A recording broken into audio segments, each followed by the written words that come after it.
Estamos en esta serie, las verdades que transformaron el mundo, las 5 solas. Y este es nuestro segundo mensaje que vamos a ver el día de hoy, sola gracia. Sola gracia. ¿Qué significa esta verdad? Los reformadores buscaron recuperar el concepto de la gracia y de la salvación solo por gracia. Y es una de las verdades más importantes. Creo que básicamente fue la primera que ellos lograron entender por medio de Martín Lutero. Martín Lutero empezó a estudiar la Escritura, empezó a sentirse afectado por lo que veía dentro de la iglesia. Y entonces él se propuso el 31 de octubre de 1517, él fue a la catedral de la ciudad donde él vivía, en Wittenberg, Alemania, y clavó pues no sé, como un póster, ¿verdad? Ahí, un papel, un pliego donde plasmaba 95 tesis que él llamaba a la iglesia a debatir. Era un llamado, una invitación a vamos a hablar de estas cosas. Y una de las cosas principales que él estaba pidiendo en diferentes tesis era en base a lo que él había visto, que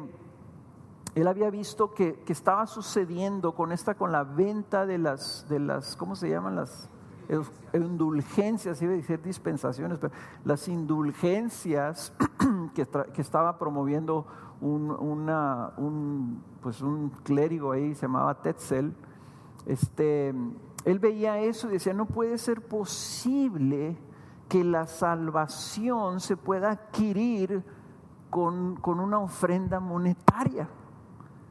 Y entonces Lutero llamó por medio de las tesis estas allá a la iglesia a decir, vamos hablando qué relación tiene las indulgencias con la salvación y que entonces qué significa la gracia, porque si la Biblia dice que la salvación es por gracia, entonces ¿por qué estamos haciendo indulgencias? ¿O por qué estamos haciendo todas estas cosas que supuestamente ganaban un mérito delante de Dios?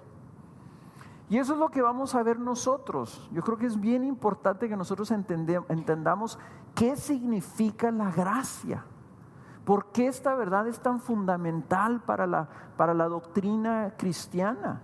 ¿Qué es la gracia? Y yo creo que muchas personas tienen confusión. Hablamos de la gracia, pero yo creo que muchas personas ni siquiera entienden de qué están hablando. El otro día me junté con unos líderes y les preguntaba, a ver, díganme ustedes cómo definirían la gracia, y me empezaron a decir todo tipo de cosas.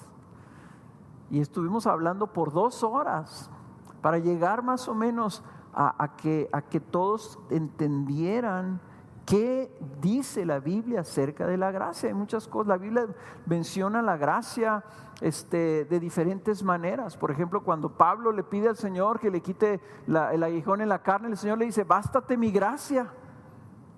¿Qué le está diciendo el Señor? ¿Qué significa? ¿Qué se refería?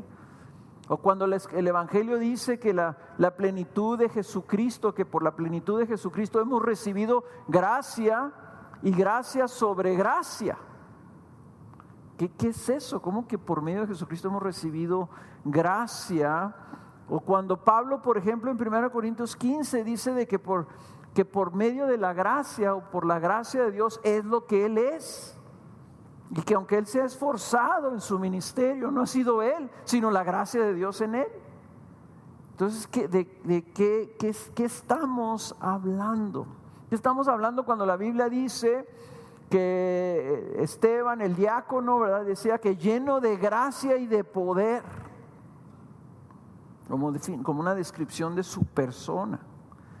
Entonces, lo que vamos a hacer nosotros es que vamos a usar este pasaje en Efesios 2 para ver la importancia de la gracia y en su entendimiento fundamental.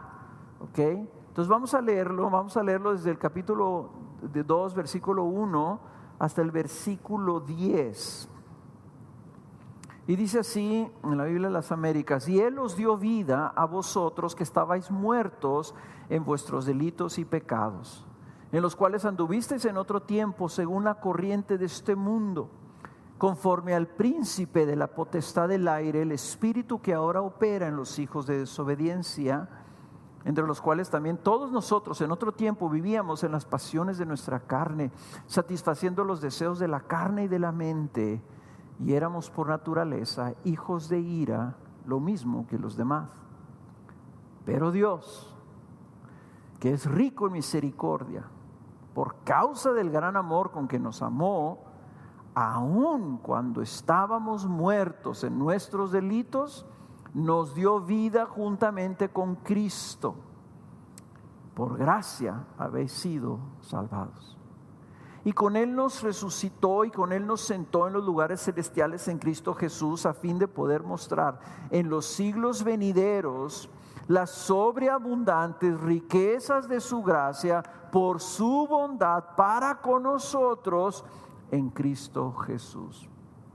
Porque por gracia habéis sido salvados por medio de la fe, y eso no de vosotros, sino que es don de Dios, no por obras, para que nadie se gloríe, porque somos hechura suya, creados en Cristo Jesús para hacer buenas obras, las cuales Dios preparó de antemano para que anduviéramos en ellas.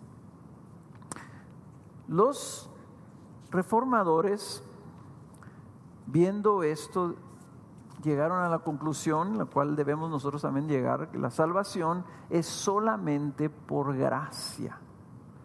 ¿Qué significa la gracia? Bueno, la gracia es una definición que yo aquí les he mencionado frecuentemente y expresada en dos aspectos. La gracia es la disposición favorable de Dios hacia el hombre pecador. La disposición favorable de Dios hacia el hombre pecador. Y el hombre pecador no merece ese favor de Dios. Lo que merece es todo lo contrario.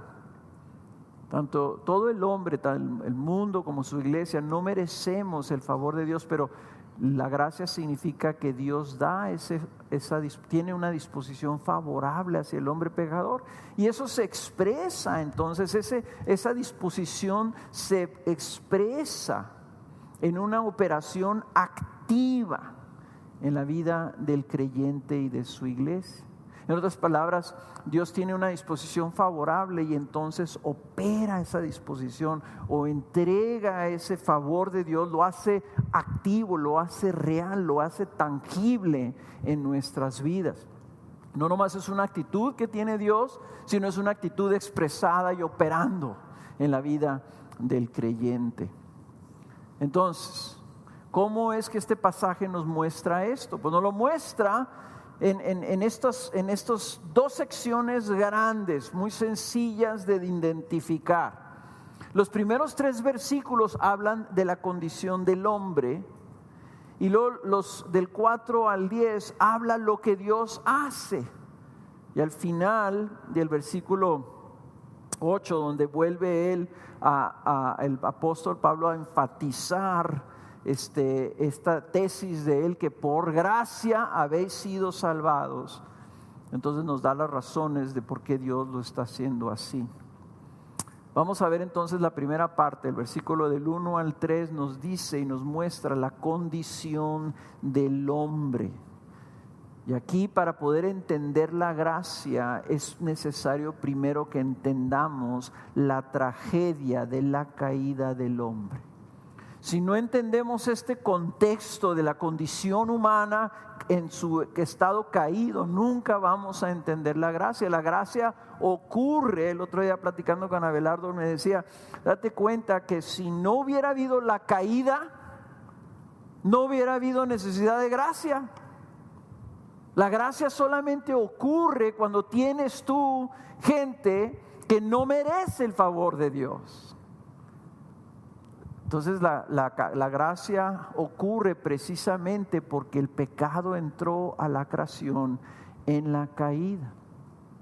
Entonces, ¿qué es la gracia de Dios? No es un atributo del carácter de Dios, como lo es su santidad, su justicia, su amor.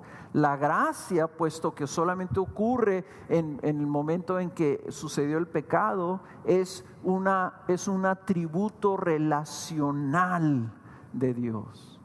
O sea, es la manera en que Dios se relaciona con los pecadores. Es la respuesta de Dios a esa trágica caída del hombre. ¿Y cuál es la consecuencia de que el hombre es pecador? Número 1, lo vemos en el versículo 1. Estamos muertos en nuestros delitos y pecados. La condición del hombre en lo natural es un estado de muerte. El pecado, dice Romanos 5:12, entró al mundo por un hombre. ¿Por cuál hombre? Por Adán. Y dice, y la muerte por el pecado. Así también la muerte se extendió a todos los hombres porque todos pecaron. En otras palabras, el hombre nace muerto. La maldición de Dios sobre los descendientes de Adán es evidente. La muerte entró a todos los hombres por medio del pecado.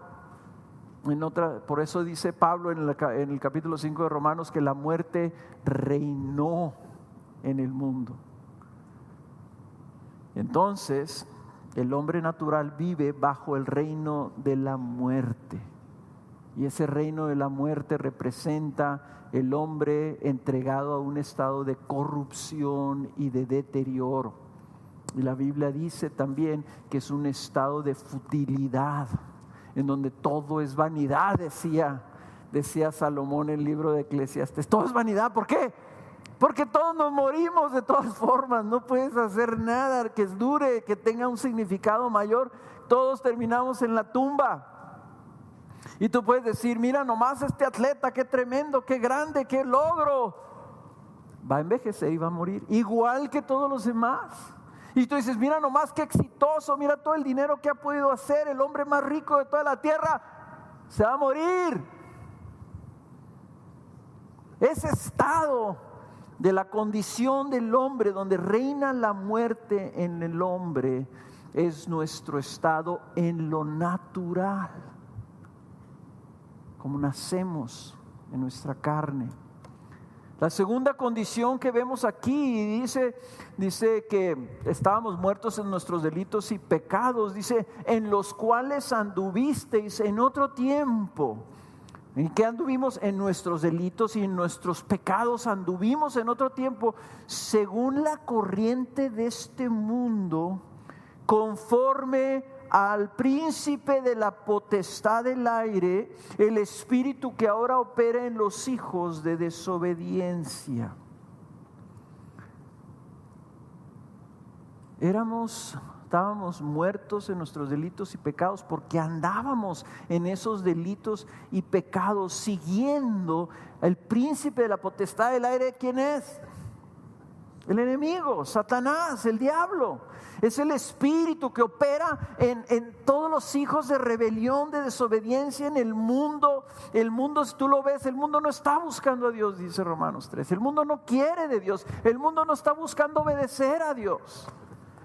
Está siguiendo voces que le dicen, rebélate contra Dios. No hagas lo que Dios dice, haz lo que tú quieres hacer. Realízate.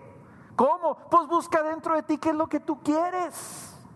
Olvídate que existe un Dios, olvídate que hubo un creador. Esa es la corriente de este mundo. Y dice, así andábamos todos igual que los demás. Pero no solamente eso. Dice, entre los cuales también nosotros en otro tiempo vivíamos en las pasiones de nuestra carne, satisfaciendo los deseos de la carne y de la mente. En otras palabras, la corriente de este mundo, la corriente que está guiada por el enemigo de Dios, es a desobedecer a Dios, y es por medio de que tú obedezcas ¿qué? Tus deseos. los deseos de tu mente, los deseos de tu carne. ¿Por qué? Porque es que el diablo no necesita que le obedezcas a él. El diablo nomás necesita que te obedezcas tú, a ti mismo. Tus deseos de tu carne y de tu mente. ¿Por qué? Porque somos carne caída. Y lo natural que va a salir de nosotros es el pecado. Eso es lo que va a surgir de nosotros.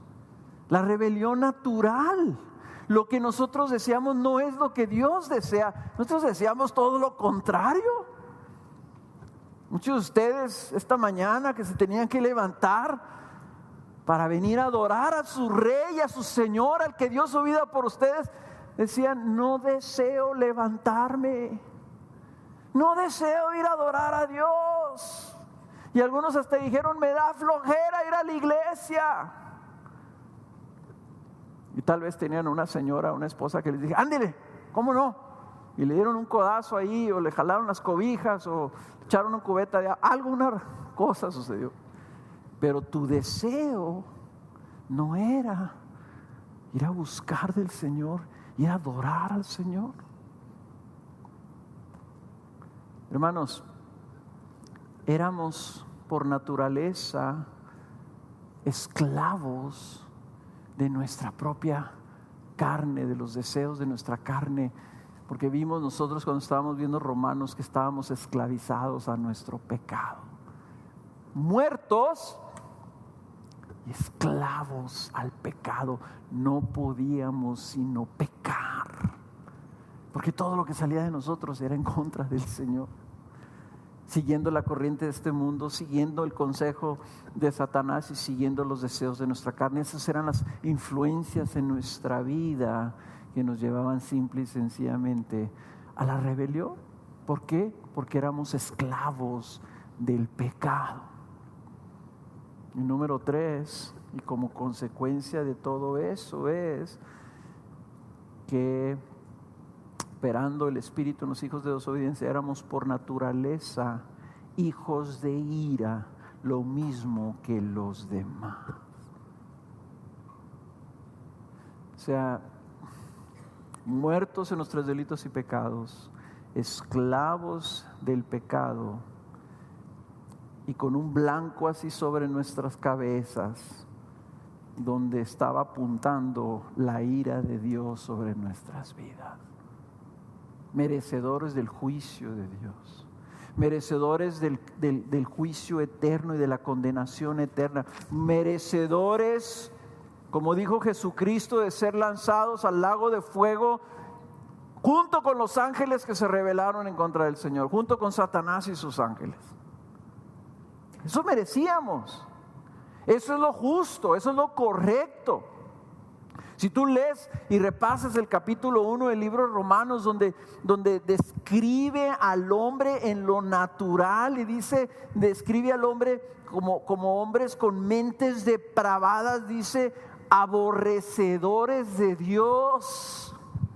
Y no te halagues, no pienses que, bueno, yo no amaba a Dios, pero ahora sí lo amo. Si no amabas a Dios, aborrecías a Dios. Nadie puede amar y servir a dos señores. Dice la Escritura: amas a uno, aborreces al otro. Y la descripción del hombre en lo natural es alguien que se ama a sí mismo, amadores de sí mismos y aborrecedores de Dios por ello. Eso es lo que éramos: muertos, esclavos y enemigos de Dios. Muertos, esclavos y enemigos de Dios. Y el evangelio, entonces, hermanos, empieza, y me encanta decirle y preguntarle a la gente: ¿cuál es la palabra, con una palabra que tú puedas describir el evangelio? ¿Qué sería? Y unos me dicen amor, y otros me dicen la cruz. Y yo les digo: no, el evangelio empieza con un pero.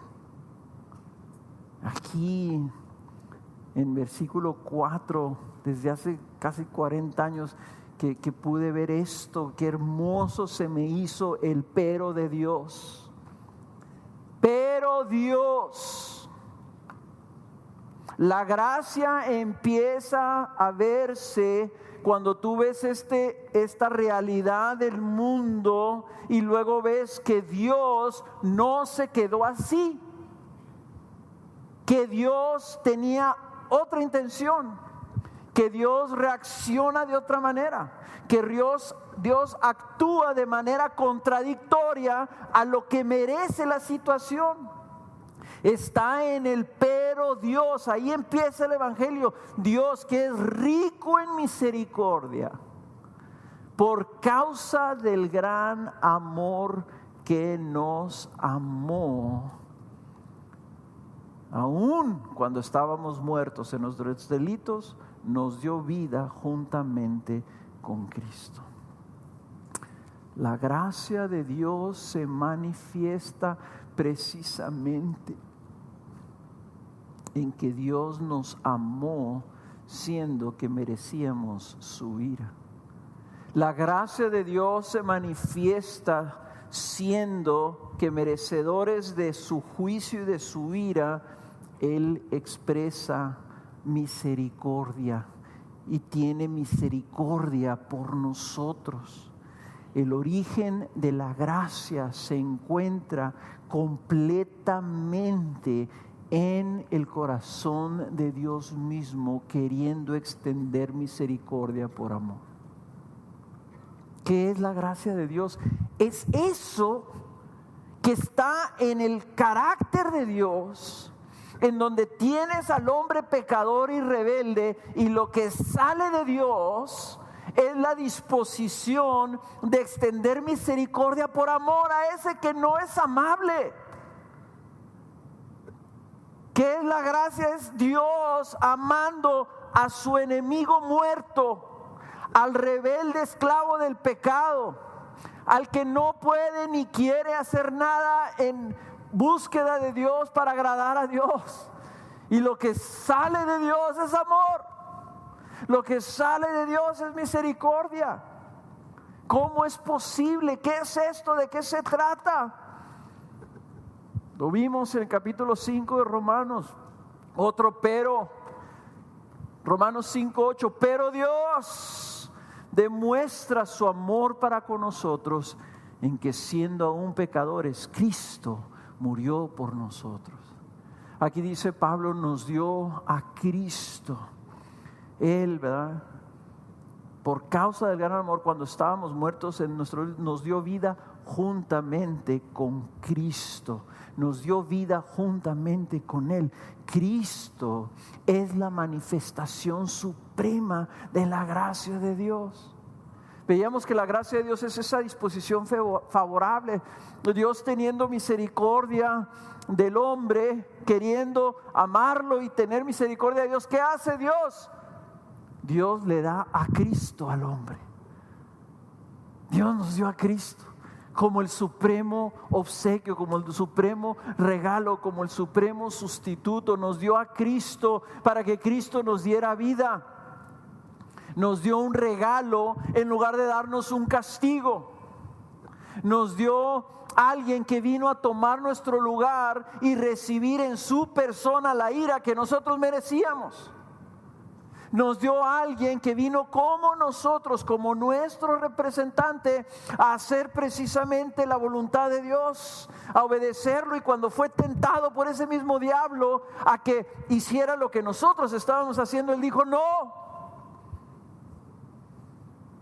Y cuando le dieron muerte, Él hizo lo que ninguno de nosotros podemos hacer, que fue ¿qué? Resucitar de entre los muertos. Y venció la muerte, venció el pecado y venció al diablo. ¿Qué hizo Dios? Nos dio a un hombre como nosotros, a su propio Hijo, que viniera a hacer lo que nosotros no podemos hacer, que salvarnos de nuestro pecado, para que entonces pudiera darnos Él, junto con Él, la vida que Cristo tenía. Hermanos, Cristo. ¿Tú quieres saber y entender la gracia de Dios? Ve a Cristo. Ve a Cristo.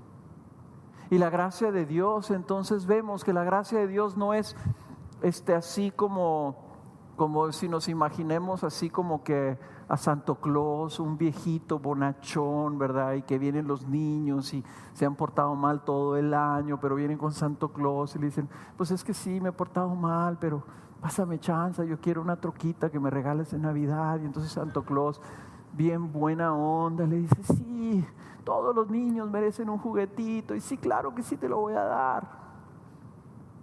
O sea, Dios, esa no es la gracia de Dios.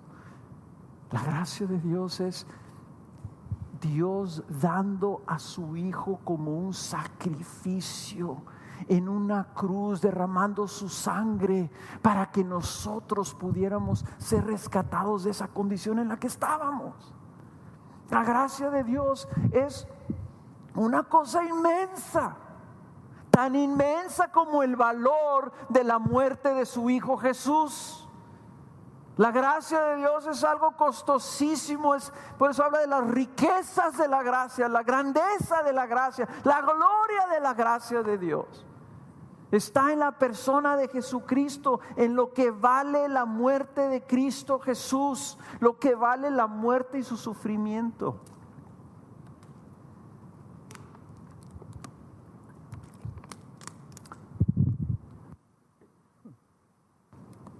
Perdón.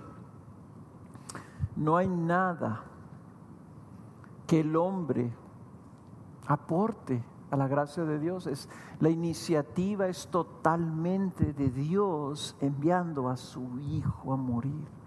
Dios lo hace todo.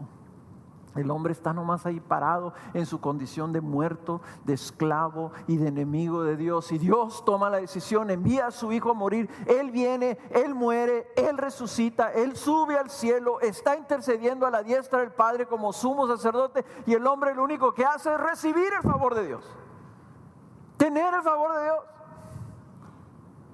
Aquí no está el hombre extendiéndose a Dios, buscando misericordia de Dios. Es Dios quien se está extendiendo hacia el hombre, entregando a Cristo como el sacrificio necesario para que pueda entonces el hombre recibir misericordia.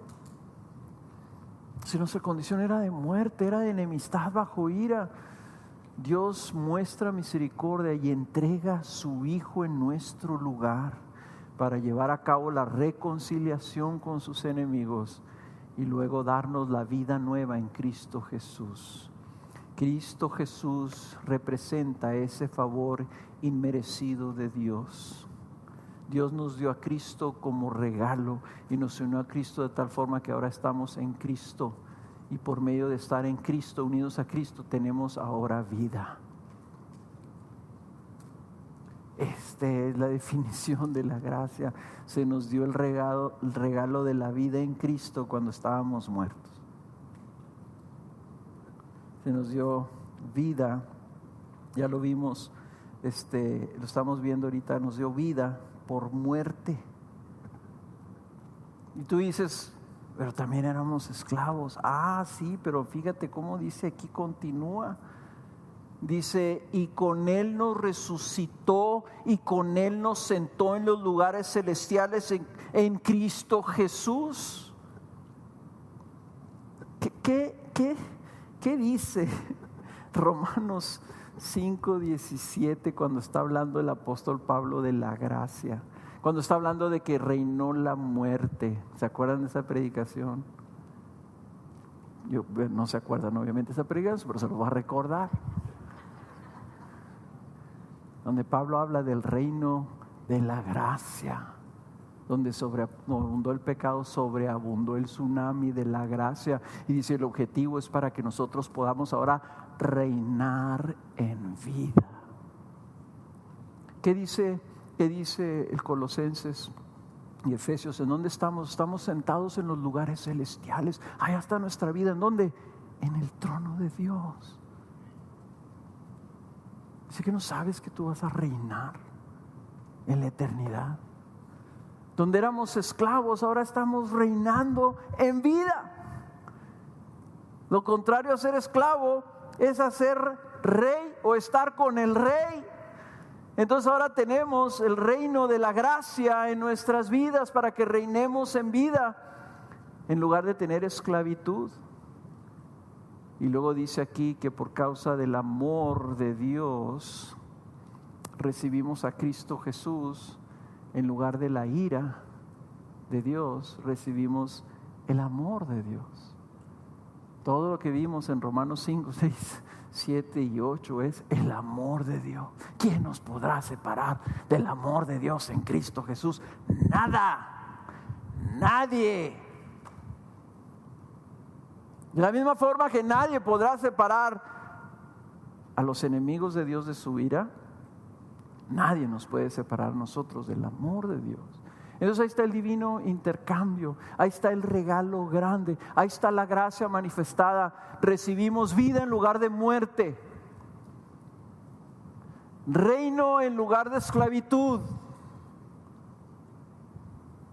amor en lugar de ira.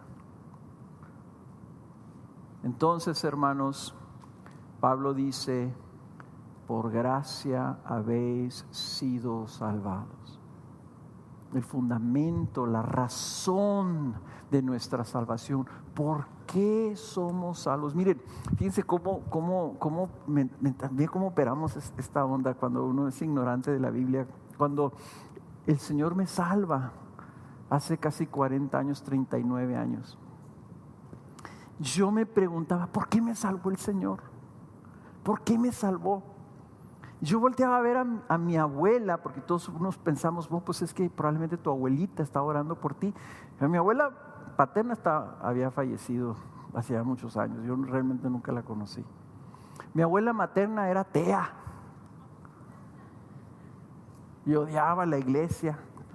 Gracias a Dios que creo que el Señor tuvo misericordia de ella justo un día antes de morir, después de tanto insistirle que se entregara a Cristo y que respondiera al Señor, perdonar a sus enemigos.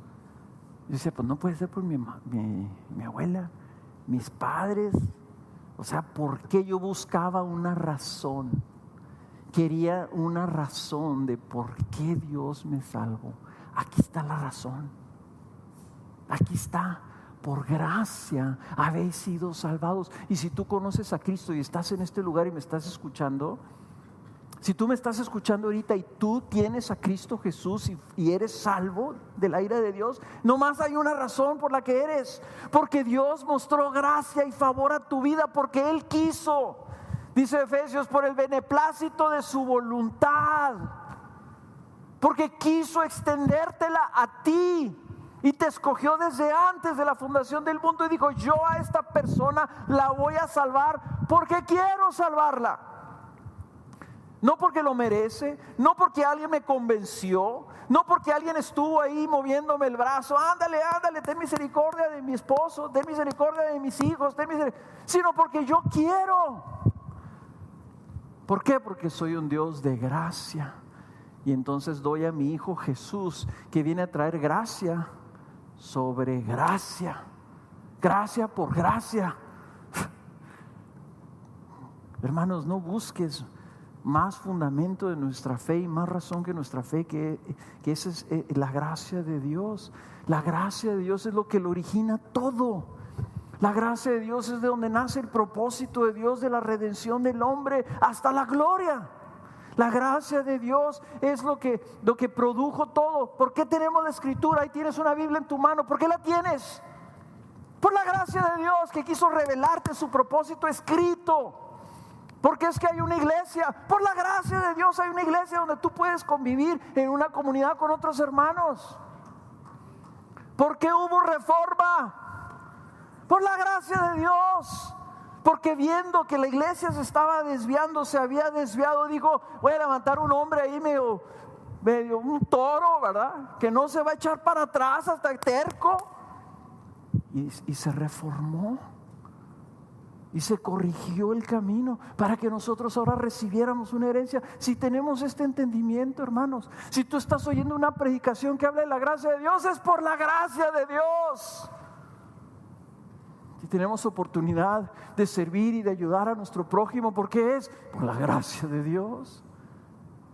Y si tenemos una familia y hijos que podemos compartirles el evangelio, es por la gracia de Dios para esos hijos. Todo es por gracia. Y si tú perseveras en la fe, y si tú tienes frutos en tu vida, porque has servido a Cristo, porque amas a Cristo, es porque la gracia de Dios está operando en tu vida, dándote todo eso que te está entonces llevando a servir al Señor, para que recibas en la gloria más gracia. Por eso es que cantamos y repetimos la gracia. ¿Por qué? Porque Dios dice en el versículo 7 que su propósito en todas estas cosas era poder mostrar en los siglos venideros, por toda la eternidad, las sobreabundantes riquezas de su gracia. Súper sobreabundante. ¿Qué?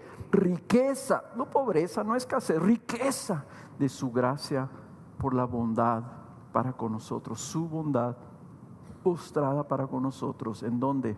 En Cristo Jesús. En Cristo Jesús, hermanos. Nuestro tesoro es Cristo. Si tú dudas de la gracia de Dios, si tú piensas que tienes que ganar la gracia de Dios, el favor de Dios en tu vida, voltea a ver a Cristo. Ahí está ya la demostración de que Dios tiene ese favor y lo que Él quiere. Y por las razones de que la reforma tuvo que pelear por esto, y nosotros también tenemos que contender por nuestra fe y pelear, que fue por gracia. ¿Por qué? Porque nuestro Señor merece toda la gloria y todo el reconocimiento. No fue por nosotros, no fue por nuestra bonita cara, no fue por nuestros méritos, porque Él quiso. Y entonces Él merece toda la gloria, todo el crédito, toda la exaltación, todo el honor de decir, fuimos salvos por su gracia.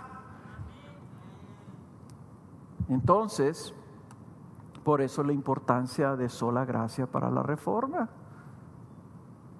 ¿Por qué? Porque si no entendemos la gracia, no le vamos a estar dando a Dios la adoración y el agradecimiento que merece, la gloria que Él merece por esto. Entonces no nomás es un entendimiento doctrinal. Esto no es nomás que doctrinalmente nosotros creemos en la gracia de Dios, una gracia soberana de Dios, una disposición de Él de salvar a la gente. No es porque nosotros no somos católicos que tienen una definición de la gracia un poco diferente a la nuestra. ¿Saben por qué es importante que nosotros digamos es que es por gracia, hermanos? Porque entonces es solamente por la disposición favorable de Dios hacia nosotros, solamente por su iniciativa, solamente por su obra, todo lo hizo Él. Y nosotros estamos aquí simplemente recibiéndolo. Entonces no hay en nosotros ningún mérito, ningún crédito, ninguna alabanza, nada que nos acreditemos a nosotros. Si tú te sientes muy bien porque tú eres cristiano y no eres un pecador que andas allá afuera asesinando gente, tú dices, no, yo sí soy bueno. Ten cuidado que te estés acreditando algo que tú no hiciste, porque fuera de la gracia de Dios, allá andaríamos. ¿Me explico? Para la reforma este es el punto principal. Primero que nada, que la salvación es una acción de Dios. Es una acción de Dios que nosotros recibimos, dice el versículo 8, porque por gracia habéis sido salvados. Qué curioso que Pablo lo repite 2 veces. ¿No creen que será porque quiere que entendamos que por gracia hemos sido salvados? Por gracia habéis sido salvados, lo afirma ahora y dice, por medio de la fe. Por medio de la fe. La salvación, hermanos, es por gracia, por medio de la fe. La razón es la gracia de Dios, y el medio por el que lo recibimos nosotros es nuestra fe en esa gracia. Es nuestro recibirlo. Miren, Spurgeon definía la gracia, definía la fe, como esto: la fe es que alguien te ofrece algo y tú extiendes tu mano para recibirlo. ¿Quieres un dulce? ¿Quieres un dulce? Y alguien te lo ofrece así en la mano y tú dices, sí quiero, y lo extiendes. ¿Cuál es tu mérito? Ninguno. Tú nomás estás recibiendo en una confianza de que lo que se están ofreciendo, tú estás dispuesto a recibirlo. Por eso es que el llamado era creer en la obra de Jesús, creer en Jesús, creer que Jesús se te dio y tú dices, yo lo quiero, dámelo a mí. Dios, yo aquí estoy, ¡hey! Como cuando andan repartiendo boletos gratis, ¿verdad? Para el festival o para lo que sea, ¿verdad? Tú dices, acá. Y están los de atrás ahí que no tocan, empiezan a gritar y a levantar las manos, aviéntame uno. Esa es la fe. Esa es la fe que tú dices, yo quiero a Jesús. La salvación se recibe por fe y no es un mérito nuestro, no es una obra nuestra, es la acción de recibir lo que la gracia de Dios ha provisto para nosotros. Y dice aquí la Biblia que tiene que ser así, dice, porque la salvación dice, habéis sido salvos por medio de la fe, y dice, y esto no es de vosotros, sino que es don de Dios. La salvación es un regalo de Dios. Y la palabra que usa aquí el apóstol para hablar de don de Dios es una palabra que Pablo está usando solamente en esta ocasión. Hay muchas palabras, hay varias palabras que se usan para hablar de un don, de un regalo. Pablo usa esta palabra solamente en esta parte de la Biblia. Y es una palabra que significa que es un regalo que se ofrece a una persona como un presente para honrar a otro.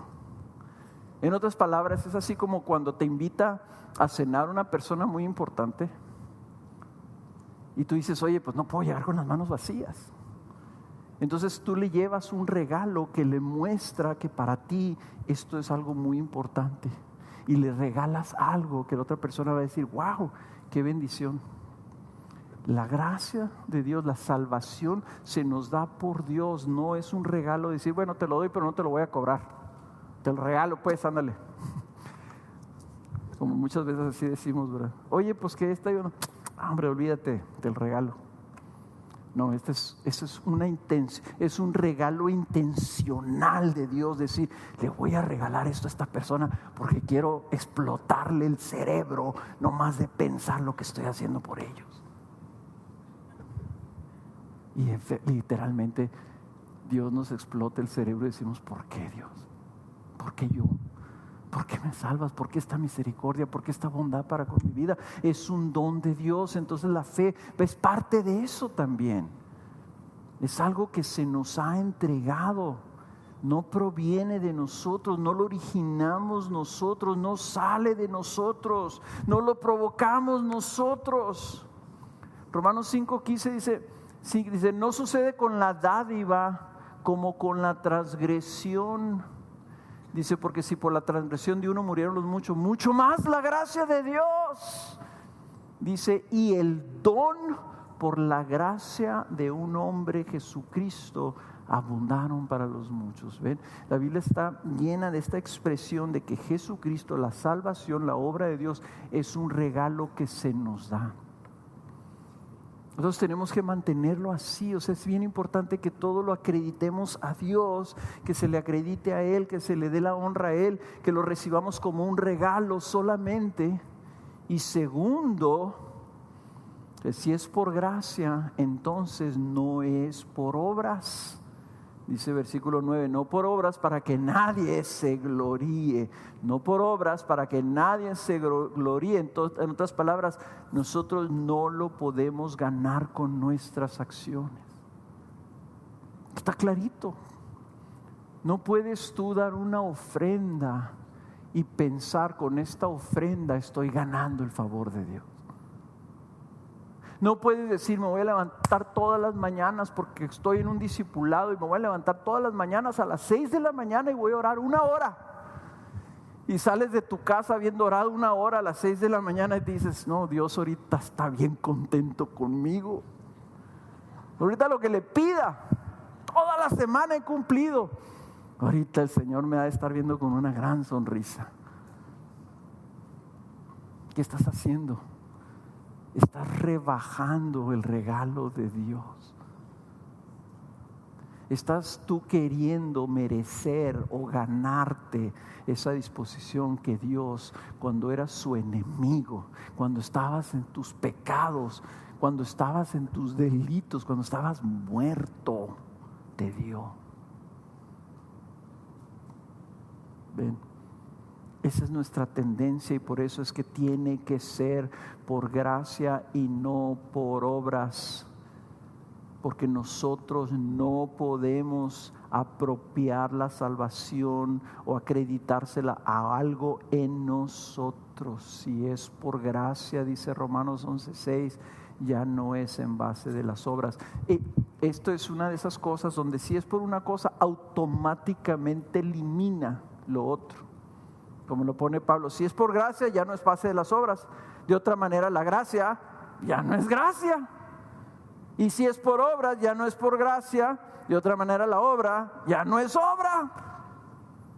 En otras palabras, es obligatoriamente, si es por gracia, obligatoriamente, no puede ser nada que tú ganes. Y esto, hermanos, dice que es para que nadie se gloríe. Y yo creo que el pecado fundamental del hombre, o sea, dentro de los pecados radicales del hombre, está esta tendencia a gloriarnos nosotros, a exaltarnos nosotros, esta tendencia a la altivez, a levantar nuestro brazo contra Dios y decir yo puedo, para que nadie se gloríe. Y no solamente tenemos que predicar el evangelio de Dios como un acto de gracia, pero tenemos que tener cuidado, hermanos, de que nosotros no nos gloriamos. Esta es una iglesia grande, ¿ok? ¿Qué pecado tan aberrante sería que el equipo pastoral llegara siquiera a pensar que esta iglesia es grande por una acción nuestra? Y que nosotros pudiéramos o llegáramos a concebir, mira el trabajo que hemos hecho. De la misma manera ustedes llegarán a pensar, mi iglesia está suave. Nosotros sí hacemos las cosas bien. Nuestra doctrina es la mejor. Estás gloriándote de algo que Dios hizo. Y todos tenemos esa tendencia. Y tenemos que tener mucho cuidado. Entonces, de los beneficios de entender las cosas así, el beneficio principal de la reforma, que entiendo yo, es esto: es que entonces si tú le pones el evangelio a las personas, se lo presentas a las personas y le dices a las personas, ¿y qué tengo que hacer para ganar la salvación? ¿Cuántos actos de penitencia tengo que hacer? ¿Cuántas lágrimas tengo que derramar para que Cristo me salve? Dime qué tengo que hacer para salvarme. Y la respuesta, gracias a Dios por la reforma, es nada. es gratuito. El Evangelio es gratuito para todos. Porque no lo puedes merecer, pero se te da como un regalo. Y entonces, hermanos, nosotros estamos predicando aquí un evangelio gratis para el pecador. Es buena noticia. No es como todas las otras religiones. ¿Quieres ir al cielo? Mira, aquí está la lista de todas las cosas que tienes que hacer. Vete a un monasterio, rápate la cabeza, abstente de toda cosa placentera y tal vez te vas a ganar la eternidad. No, aquí solamente es, ¿sabes qué necesitas? Necesitas a Cristo. Y Cristo se te ofrece gratis, como un regalo. Ven a Cristo y recibe a Cristo. ¿Por qué fue importante esto? Por eso.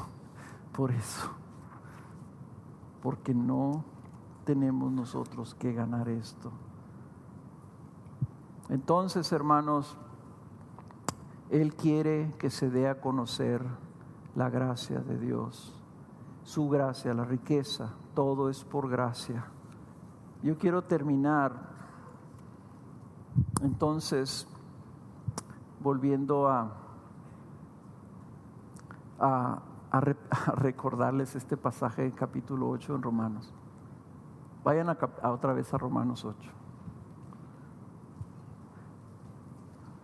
Porque así como se te dio Cristo gratis, se te da la herencia de Dios gratis y toda la vida de Cristo gratis.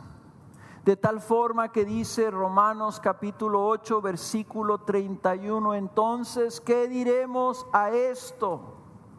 Si Dios está por nosotros, ¿qué significa si Dios está a favor de nosotros? Si Dios tiene gracia con nosotros, ¿quién estará contra nosotros?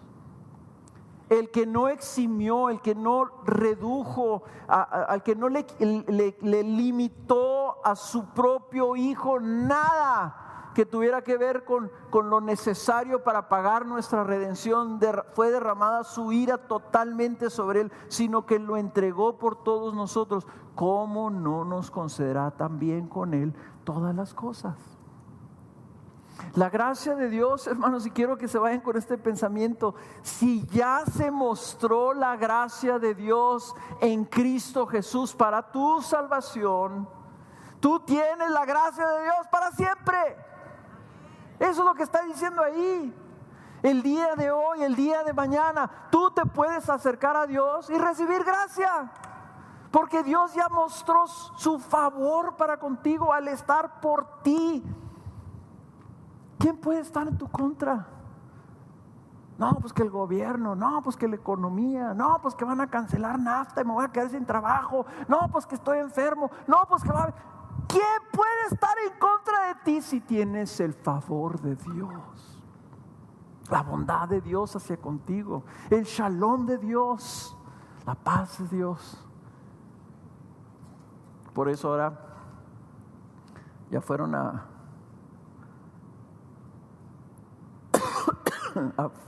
Romanos, vayan ahora a Hechos, a Hebreos. Vayan a Hebreos 4, porque así quiero despedirlos con este pasaje que me encanta. Versículo 14, 4:14 de Hebreos. Este es uno de esos pasajes que tienes que tener así no solamente subrayado, sino así señalado, así con una gran flecha que lo vea. Teniendo pues un gran sumo sacerdote. ¿Dónde está el sumo sacerdote? Dice Romanos, a la diestra de Dios, intercediendo por nosotros. Lo acabamos de ver hace un par de semanas. Trascendió los cielos, subió a los cielos. Jesús, el Hijo de Dios. Retengamos nuestra fe, nuestra confianza. Mantengámonos en esa confianza, porque no tenemos un sumo sacerdote que no pueda compadecerse de nuestras flaquezas, sino uno que ha sido tentado en todo como nosotros, pero sin pecado. El intercesor se compadece, pero fíjense bien cómo termina el versículo 16. Por tanto, Conclusión: acerquémonos con confianza, con fe al trono de la gracia. ¿Por dónde está nuestro Dios? Está en su trono. ¿Y cómo es ese trono? Es un trono de la gracia, para que recibamos misericordia y hallemos gracia para la ayuda oportuna.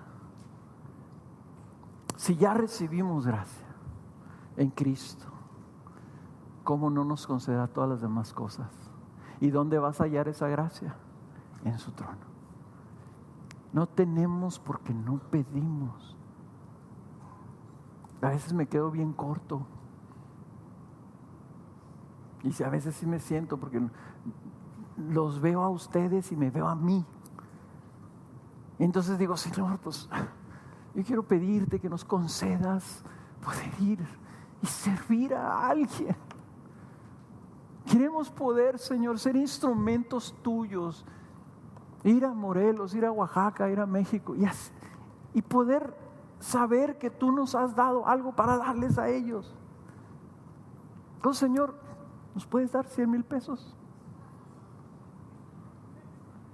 ¿Por qué dije 100,000 pesos? Porque me veo así. Porque los veo a ustedes. Y digo: no, pues no les puedo pedir más porque depende de ellos. Claro que no. Y el Señor esta semana, no les digo que me da un coco, me da un bachón, Señor, porque me ama y tengo su favor. Así, 100,000 pesos. ¿Eso es todo lo que quiere? ¿Te acercas a mi trono de gracia para pedirme 100,000 pesos? Ahí está. Le digo: Señor, ¿podrías darnos entonces 200,000 pesos?